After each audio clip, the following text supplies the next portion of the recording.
Halo, maaf banget nih baru bisa ngubungin, tadi nggak ada sinyal.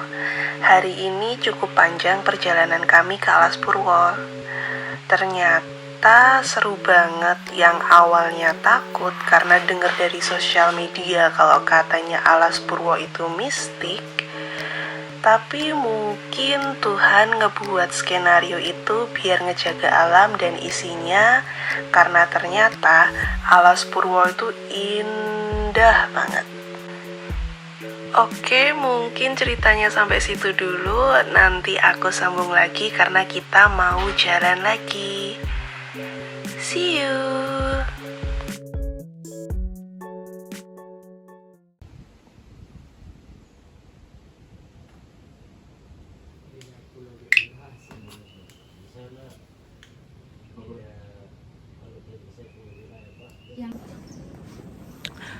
Barusan nyampe di Alas Purwo jam 12.15 dan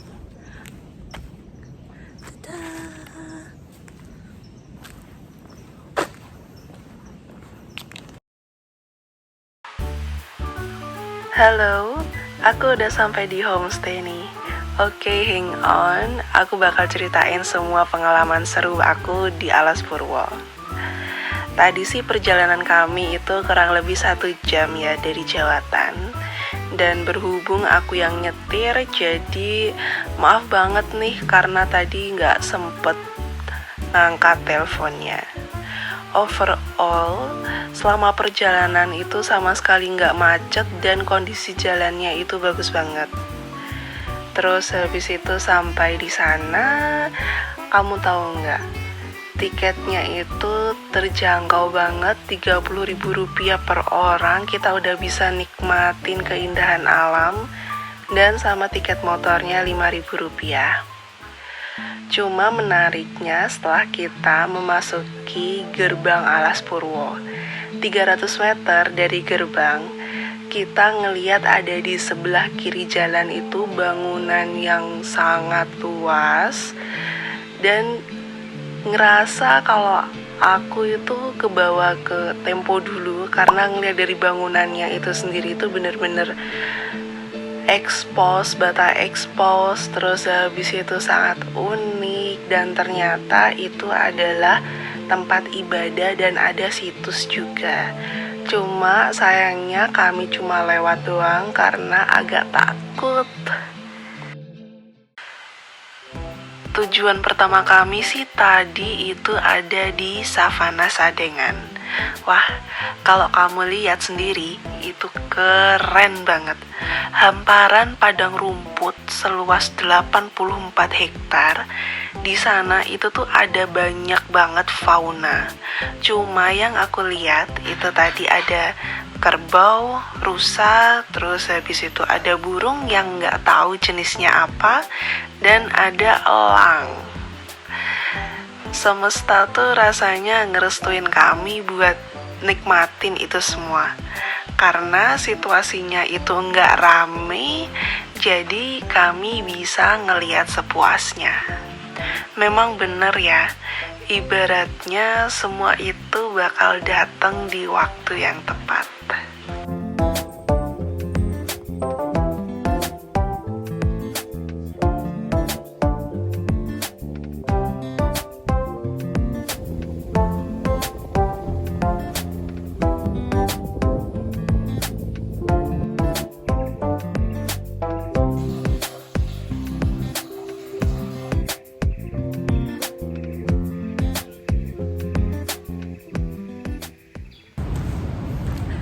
Sekarang lagi di Pesanggerahan.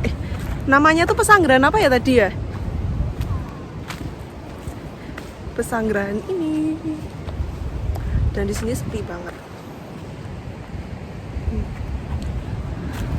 Sepi sekali. Pantainya cantik.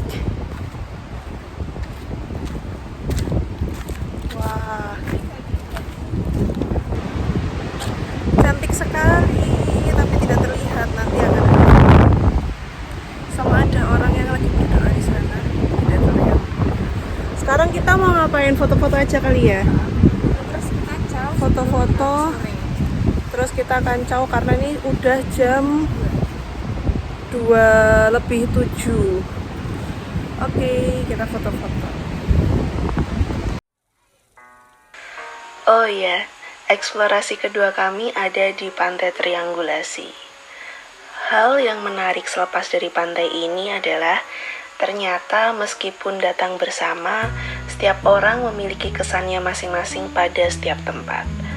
Kalau aku, satu kata yang menggambarkan tempat ini adalah tenang. Nggak tahu kenapa di pantai ini tuh rasanya energiku berasa kayak diisi, tenang dan damai. Tapi kalau Sheki, satu katanya adalah mistis. Mungkin dia kebawa sama stigma atau habis ngeliat ada orang yang berdoa di situ. Tapi who knows? Menarik ya, setiap orang punya ceritanya masing-masing. Wah, kena jejak monkey.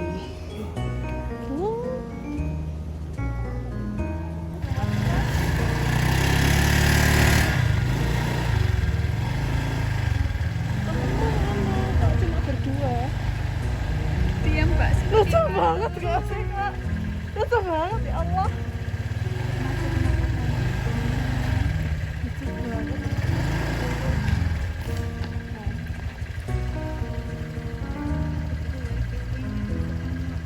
Kenapa?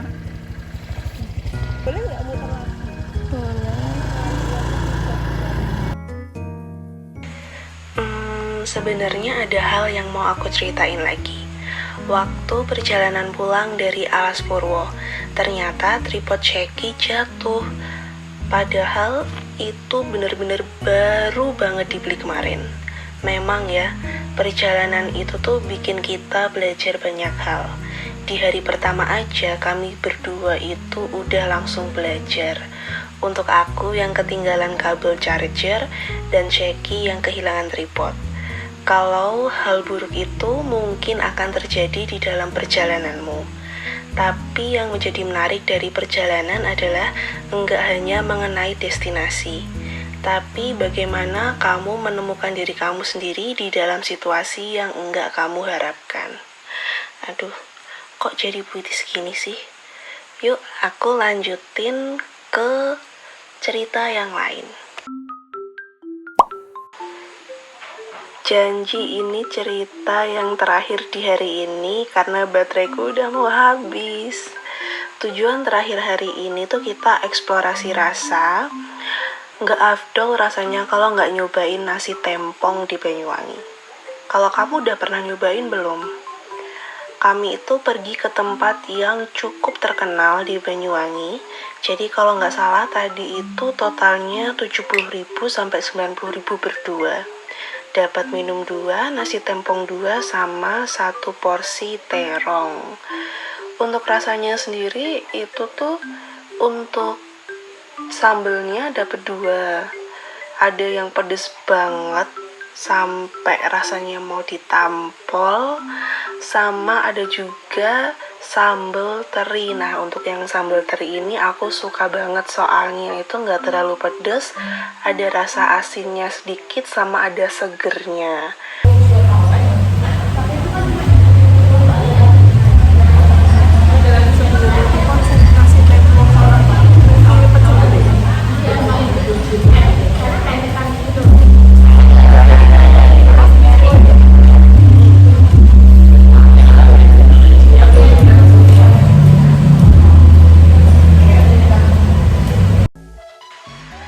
Hari pertama ini bahagia banget rasanya. Dari kejawatan Alas Purwo yang menyadarkan aku ternyata bumi Allah itu indah dan luas. Dan semoga kita bisa tetap berkelana untuk belajar dan berkembang di banyak hal. Thank you udah dengerin dan see you di episode selanjutnya.